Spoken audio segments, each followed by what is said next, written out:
So recently 4.4 live stream and trailer and everything has been released.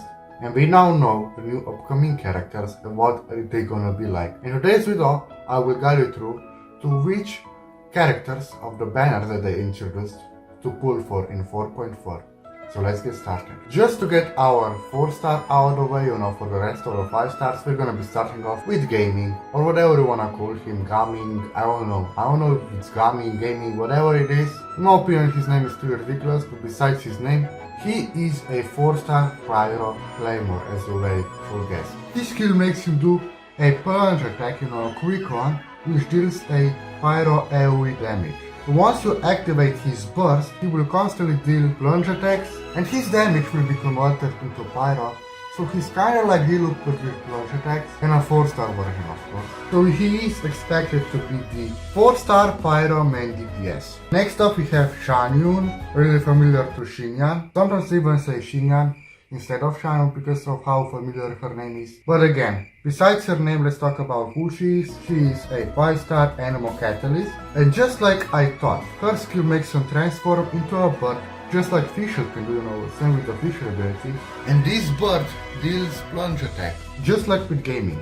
But when you activate her burst, she plants a thing that deals like an animal damage, but besides that, most important part is that she is a support because this thing kills your party members and it also increases the height or jump height of your party members. I would say that Xianyun is overall great support. As she is a healer, I recommend you if you have Furina, but if you don't have Furina and basically pretty much have Xiao or Wanderer, then I do not really recommend you Xianyun that much. If you have only Xiao and you're already sick of him being only the ones who can, have that jump height increase, I want another one. Well, Xianyun is the perfect choice because of her support. Literally any character can jump like Xiao or something like this.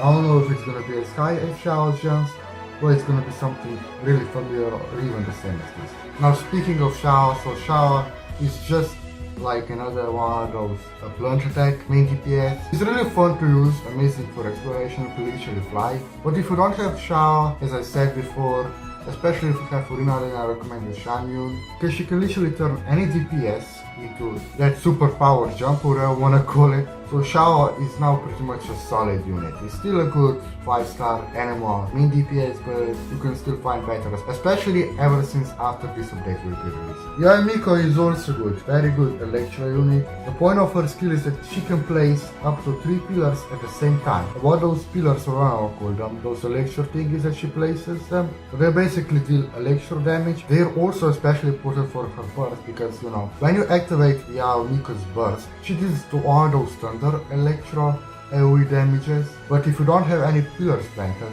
then you will only deal once. While if you have all the pillars planted, or at least 2 or 1, whatever, basically the point is that the more pillars you have planted, the more damage you will create, because damage also comes from those pillars when you activate her burst. Now finally, last but not least, the one that's possibly the most worth it to pull from here. In fact, for me, Nahida is the most worth it for me. So yeah, Nahida. If there's anyone I recommend you to really pull for, is Nahida. Even if you have good danger characters, Nahida is still a game changer, alright? She's broken. Her main point is her elemental skill. It's called 3 Karma Purification. What this skill basically does, marks the enemy with danger, so you can create danger reactions and also links them together. So the more enemies you mark, the more enemies you will link. What does that mean? Well, if you hit one of those enemies marked with danger, the others that are linked to him will also deal danger damage. Actually take, not deal, what am I talking about? Now her burst basically does buffs. It's a great support, but it really depends on what kind of elements you have, what kind of party members you have, which elements. Well, Pyro buffs Nahida 3 Karma Purification damage. Electro decreases the interval of Nahida 3 Karma Purifications, meaning that you will be able to trigger Nahida 3 Karma Purification faster. Finally, last but not least, Hydro makes Nahida's burst last longer. Overall, Nahida is a broken sub DPS and a support as well.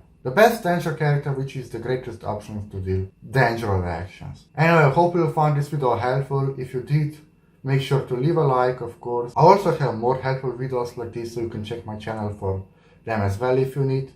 Either way, thanks for watching my video, and I will see you all in my next one.